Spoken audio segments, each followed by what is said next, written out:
ಮತ್ತೊಂದು ಕಡೆಯಲ್ಲಿ ಡಿ ಕೆ ಶಿವಕುಮಾರ್ ಅವರು ದೆಹಲಿಗೆ ಹೋಗಿ ಬಂದ ನಂತರ ಆದಂತಹ ಅಗ್ರೆಸಿವ್ ಸ್ಟೇಟ್ಮೆಂಟ್ಗಳು, ಅವರ ಬಣದ ನಾಯಕರು ನೀಡ್ತಾ ಇರುವಂತಹ ಹೇಳಿಕೆಗಳು, ಇದೆಲ್ಲವೂ ಕೂಡ ಸೊ ಅವರು ಅಂದ್ಕೊಂಡಂತೆ ನಡೀತಾ ಇದೆ ಅನ್ನೋ ರೀತಿಯಲ್ಲಿ ಭಾಸ ಆಗ್ತಾ ಇರೋದು ನಿಜ ಅಲ್ವಾ ಪ್ರಶಾಂತ್? ಹಾಗಾದ್ರೆ ನೋಡಿ, ಇಬ್ರು ಡೆಸ್ಪರೇಟ್ ಇದ್ದಾರೆ ಅಂತ ಅನ್ಸುತ್ತೆ ಮಧುಕರ್. ಯಾಕಂದ್ರೆ ಡಿ ಕೆ ಶಿವಕುಮಾರ್ಗೂ ಕೂಡ 2028ರ ಚುನಾವಣೆಯ ನೇತೃತ್ವವನ್ನು ನಾನು ವಹಿಸ್ಕೊಳ್ಬೇಕು ಮತ್ತು ಮುಖ್ಯಮಂತ್ರಿ ಇದೇ ಟರ್ಮಲ್ಲಿ ಆಗಬೇಕು, ಮುಂದಿನ ಟರ್ಮ್ನಲ್ಲಿ ಮುಖ್ಯಮಂತ್ರಿ ಆಗ್ತೀವಿ ಅಂತಕ್ಕಂಥದ್ದು ಕೇವಲ ಅಂದರೆ ಅದು ಸಾಧ್ಯ ಆಗುತ್ತೋ ಇಲ್ವೋ ಅಂತಕ್ಕಂಥ ನಾನಾ ಪ್ರಶ್ನೆಗಳಿವೆ.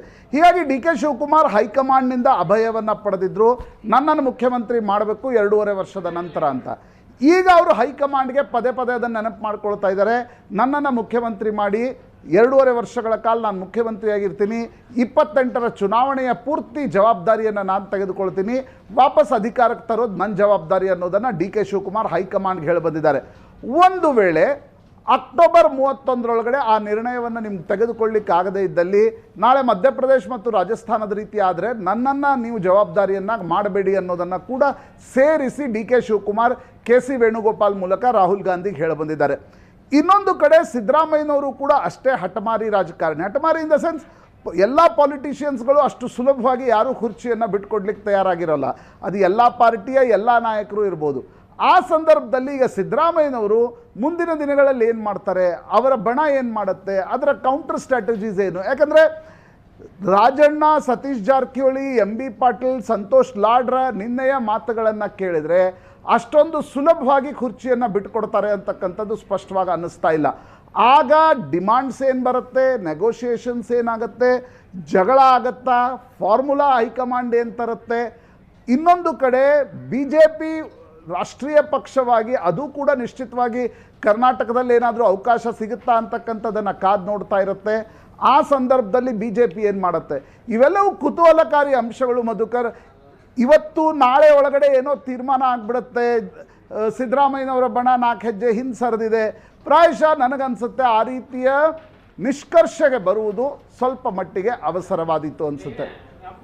ಪ್ರಶಾಂತ್, ಇದೀಗ ಒಂದು ಕಡೆಯಲ್ಲಿ ಸಿದ್ದರಾಮಯ್ಯನವರು ಈ ರೀತಿಯಾಗಿ ಸೈಲೆಂಟ್ ಆಗಿ ಅಥವಾ ಸಾಫ್ಟ್ ಆಗಿ ಸ್ಟೇಟ್ಮೆಂಟ್ ಕೊಟ್ಟಿದ್ದು ಅವರ ರಣತಂತ್ರದ ಭಾಗವೇ ಆಗಿದ್ರು ಕೂಡ, ಕೆ ಎನ್ ರಾಜಣ್ಣನಂತವರು ಈ ರೀತಿಯಾಗಿ ಸ್ಟೇಟ್ಮೆಂಟ್ ಕೊಡೋದು, ಸಾಫ್ಟ್ ಆಗಿ ಕೊಡೋದು, ಅದಂತೂ ನಿಜಕ್ಕೂ ಕೂಡ ನಿರೀಕ್ಷಿತ ಅಂತಾನೆ ಹೇಳಬಹುದಲ್ವಾ? ಹಾಗಾದ್ರೆ ನೋಡಿ, ಒಂದು ಕಡೆ ಡಿ ಕೆ ಶಿವಕುಮಾರ್ ಕಳೆದ 15 ದಿನಗಳಿಂದ ಅಗ್ರೆಸಿವ್ ಆಗಿದ್ದಾರೆ. ಅದಕ್ಕಿಂತ ಮುಂಚೆ ಸಿದ್ದರಾಮಯ್ಯನವರ ಬಣ ಅಗ್ರೆಸಿವ್ ಇತ್ತು, ಡಿ ಕೆ ಶಿವಕುಮಾರ್ ಬಣದಿಂದ ಮೌನ ಇತ್ತು. ಯಾವಾಗ ರಾಜಣ್ಣ ಪದೇ ಪದೇ ಹೇಳಿಕೆ ಕೊಡ್ಲಿಕ್ಕೆ ಶುರು ಮಾಡಿದ್ರು, ಜಿ ಸಿ ಚಂದ್ರಶೇಖರ್ ಡಿ ಕೆ ಶಿವಕುಮಾರ್ ಪರವಾಗಿ ಹೇಳಿಕೆ ನೀಡಿದರು. ನಂತರ ಡಿ ಕೆ ಶಿವಕುಮಾರ್ ದಿಲ್ಲಿಗೆ ಹೋಗಿ ಬಂದರು. ದಿಲ್ಲಿಗೆ ಹೋಗಿ ಬಂದಮೇಲೆ ಡಿ ಕೆ ಶಿವಕುಮಾರ್ ಕಾನ್ಫಿಡೆನ್ಸ್ ಜಾಸ್ತಿ ಆದಂತೆ ಸ್ಪಷ್ಟವಾಗಿ ಕಾಣ್ತಾ ಇದೆ. ಬಟ್ ಇದರಲ್ಲಿ ಪೇಚ್ ಇರೋದು ಮಧುಕರ್, ಶಾಸಕರ ಬಲ ಯಾರ ಕಡೆ ಇರುತ್ತೆ ಅಂತಕ್ಕಂಥದ್ದು. ಯಾಕಂದರೆ ಮುಂದಿನ ಮುಖ್ಯಮಂತ್ರಿ ಆಗಬೇಕಾದ್ರೂ ಕೂಡ ಶಾಸಕರ ಬೆಂಬಲವನ್ನು ಪಡಿಬೇಕಾಗತ್ತೆ. ಸಿದ್ದರಾಮಯ್ಯನವ್ರಿಗಿರ್ತಕ್ಕಂಥ ಪ್ಲಸ್ ನೋಡಿದರೆ ಶಾಸಕರ ಬಲ ಅವ್ರಿಗಿದೆ, ಅವರ ಮೈನಸ್ ನೋಡಿದರೆ ಹೈಕಮಾಂಡ್ ತುಂಬ, ಅಂದರೆ 28ರ ಚುನಾವಣೆಯನ್ನು ಸಿದ್ದರಾಮಯ್ಯನವ್ರ ನೇತೃತ್ವದಲ್ಲಿ ಹೋಗಬೇಕು ಅಂತಕ್ಕಂಥದ್ದು ಹೈಕಮಾಂಡ್ ನೋಡ್ತಾ ಇಲ್ಲ. ಆದರೆ ಸಿದ್ದರಾಮಯ್ಯನಂಥ ಮಾಸ್ ಲೀಡರನ್ನು ಕೆಳಗಿಳಿಸಬೇಕಾದ್ರೆ ಏನೆಲ್ಲ ಆಗಬಹುದು ಅಂತಕ್ಕಂಥದ್ದು ಕೂಡ ಹೈಕಮಾಂಡ್ಗೆ ಮನವರಿಕೆ ಆಗಿದೆ. ರಾಹುಲ್ ಗಾಂಧಿಗೆ ಅವ್ರಿಗೆ ಸ್ಪಷ್ಟವಾಗಿ ಗೊತ್ತಿದೆ, ಸಿದ್ದರಾಮಯ್ಯನವರಂಥ ಒಬ್ಬ ಜನಪ್ರಿಯ ನಾಯಕ, ಮಾಸ್ ಲೀಡರ್, ವೋಟ್ ಪುಲ್ಲರನ್ನು ತೆಗೆಯುವ ಪ್ರಕ್ರಿಯೆಯಲ್ಲಿ ಒಂದು ಸಣ್ಣ ಮಟ್ಟದ ಅವಘಡ ಆದರೂ ಕೂಡ ಕಾಂಗ್ರೆಸ್ 28ರ ಚುನಾವಣೆಯಲ್ಲಿ ಬಹಳ ದೊಡ್ಡ ನಷ್ಟ ಆಗುತ್ತೆ ಅಂತಕ್ಕಂಥದ್ದು. ಇನ್ನೊಂದು ಕಡೆ ಡಿ ಕೆ ಶಿವಕುಮಾರ್ ಇದ್ದಾರೆ, ಪ್ರಬಲ ಒಕ್ಕಲಿಗ ಸಮುದಾಯದ ನಾಯಕ, ಒಳ್ಳೆಯ ಸಂಘಟಕ ಕೂಡ ಹೌದು, ಹೈಕಮಾಂಡ್ನ ಬೆಂಬಲ ಅವ್ರಿಗಿದೆ. ಆದರೆ ಶಾಸಕರ ಬಲಾಬಲ ಪರೀಕ್ಷೆಯಲ್ಲಿ ಸಿದ್ದರಾಮಯ್ಯನವ್ರಿಗೆ ಹೋಲಿಸಿದರೆ ಡಿ ಕೆ ಶಿವಕುಮಾರ್ ಬಳಿ ಎಷ್ಟು ಶಾಸಕರು ಇದ್ದಾರೆ ಅಂತಕ್ಕಂಥದ್ದು ಅದು ಒಂದು ರೀತಿಯ ಪ್ರಶ್ನಾರ್ಥಕ ಅಂಶ.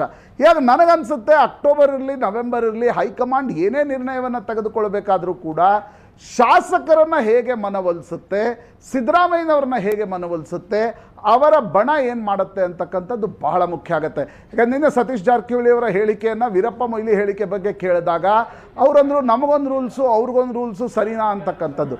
ಹೀಗಾಗಿ ಇದು ಫೈಟ್ ಮುಗಿದು ಹೋಗ್ಬಿಟ್ಟಿದೆ, 4 ಹೆಜ್ಜೆ ಹಿಂದೆ ಸರಿದು ಬಿಟ್ಟಾರೆ ಅಂತಕ್ಕಂಥ ನಿಷ್ಕರ್ಷಕ್ಕೆ ಬರಲಿಕ್ಕೆ ಸಾಧ್ಯ ಆಗಲ್ಲ.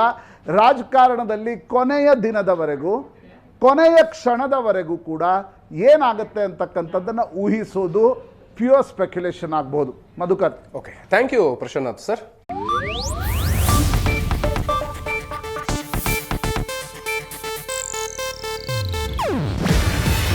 ಇದು ಏಷ್ಯಾನೆಟ್ ನ್ಯೂಸ್ ನೆಟ್ವರ್ಕ್ ಪ್ರಸ್ತುತಿ. ನೀವು ನೋಡ್ತಿದ್ದೀರಾ ಏಷ್ಯಾ ನೆಟ್ ಸುವರ್ಣ ನ್ಯೂಸ್.